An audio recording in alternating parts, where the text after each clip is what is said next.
नमस्कार दोस्तों। Stumbling of happiness book summary में आपका बहुत बहुत स्वागत है।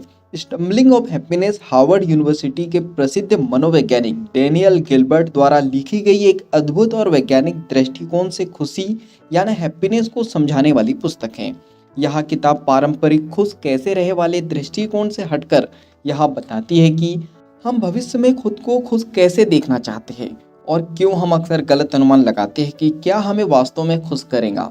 गिलबर्ट के अनुसार हमारा दिमाग हमें लगातार यह विश्वास दिलाता है कि हम जानते हैं कि भविष्य में हमें क्या चीजें खुश करेंगी, लेकिन वास्तव में हम बार बार गलत साबित होते हैं। अध्याय 1 भविष्य की खुशी की भविष्यवाणी करना कठिन है। हमारा दिमाग हमें यह सोचने पर मजबूर करता है कि हम जानते हैं कि भविष्य में हमें क्या चाहिए और क्या हमें खुश करेगा, लेकिन शोध से पता चलता है कि हम अक्सर गलत अनुमान लगाते हैं और जो चीज़ें हमें भविष्य में खुश करने वाली लगती है वे उतनी खुशी नहीं देती। उदाहरण के लिए कोई सोच सकता है कि एक नई कार खरीदने से वह बहुत खुश रहेगा, लेकिन कुछ महीनों बाद वह उतनी खुशी नहीं देती जितनी उम्मीद की गई थी।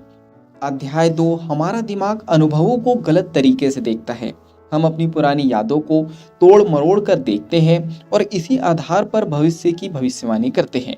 हमारे दिमाग में अनुभवों की यादें सटीक रूप से संग्रहित नहीं होती, बल्कि वे हमारी उम्मीदों और धारणाओं से प्रभावित होती है। इसलिए जब हम सोचते हैं कि भविष्य में किसी चीज से हमें खुशी मिलेगी, तो वह अनुमान अक्सर गलत निकलता है। अध्याय 3 तुलना करने की प्रवृत्ति खुशी को प्रभावित करती है। हम अपनी खुशी को अपने आसपास के लोगों की तुलना में मापते हैं, जिससे हम अक्सर असंतुष्ट रहते हैं। अगर हमें 50 लाख रुपए मिले और किसी और को 1 करोड़ रुपए मिले, तो हम अपनी खुशी को कम आंकेंगे, भले ही हमने पहले के मुकाबले ज़्यादा पैसे कमाए हो। यह सामाजिक तुलना हमारी खुशी को सीमित कर देती है। अध्याय 4 अज्ञात चीज़ें हमें अधिक आकर्षित करती हैं। हम अक्सर सोचते हैं कि अज्ञात चीज़ें यानी अननोन एक्सपीरियंस हमें ज़्यादा खुशी देंगी, लेकिन जब हमें यह चीज़ें मिल जाती है तो हमें एहसास होता है कि वह उतनी रोमांचक नहीं थी। उदाहरण के लिए कोई सोच सकता है कि विदेश में रहने से उसका जीवन बहुत खुशहाल हो जाएगा, लेकिन जब वह वास्तव में वहाँ जाता है तो उसे रोज़मर्रा की परेशानियों का एहसास होता है और उतनी खुशी नहीं मिलती जितनी उम्मीद की थी। अध्याय 5 इमेजिनेशन का धोखा। हमारा दिमाग भविष्य की घटनाओं की कल्पना करता है और हमें लगता है कि हम सही भविष्यवाणी कर रहे हैं, लेकिन असल में हम अनुमान के आधार पर सोच रहे होते हैं। जब हम भविष्य में किसी घटना के बारे में सोचते हैं तो हम केवल मुख्य बिंदुओं पर ध्यान देते हैं और छोटे छोटे विवरण भूल जाते हैं, जिससे हमारा अनुमान गलत हो जाता है। उदाहरण के लिए अगर कोई सोचता है कि करोड़पति बनकर वह खुश रहेगा, तो वह सिर्फ धन की कल्पना करता है, लेकिन वह यह नहीं सोचता कि उसकी नई जिम्मेदारियां और तनाव भी होंगे। अध्याय 6 खुशी बाहरी चीजों से नहीं बल्कि मानसिकता से आती है। गिलबर्ट बताते हैं कि खुशी किसी भौतिक चीज से नहीं आती, बल्कि यह इस बात पर निर्भर करती है कि हम अपने अनुभवों को कैसे देखते हैं। हम अपने जीवन में अच्छी और बुरी घटनाओं को कैसे समझते हैं, यही तय करता है कि हम खुश हैं या नहीं।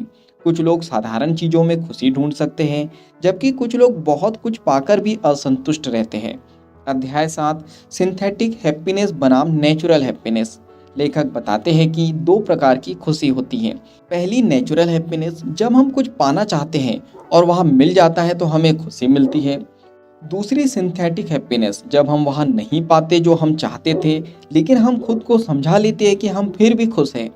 दिलचस्प बात यह है कि सिंथेटिक हैप्पीनेस भी उतनी ही असली होती है जितनी नेचुरल हैप्पीनेस। उदाहरण के लिए अगर कोई परीक्षा में अच्छे नंबर लाने की कोशिश करता है लेकिन असफल हो जाता है, फिर भी अगर वह सोचता है कि कोई बात नहीं, यह मेरे लिए एक सीखने का अवसर था, तो यह एक प्रकार की सिंथेटिक खुशी है।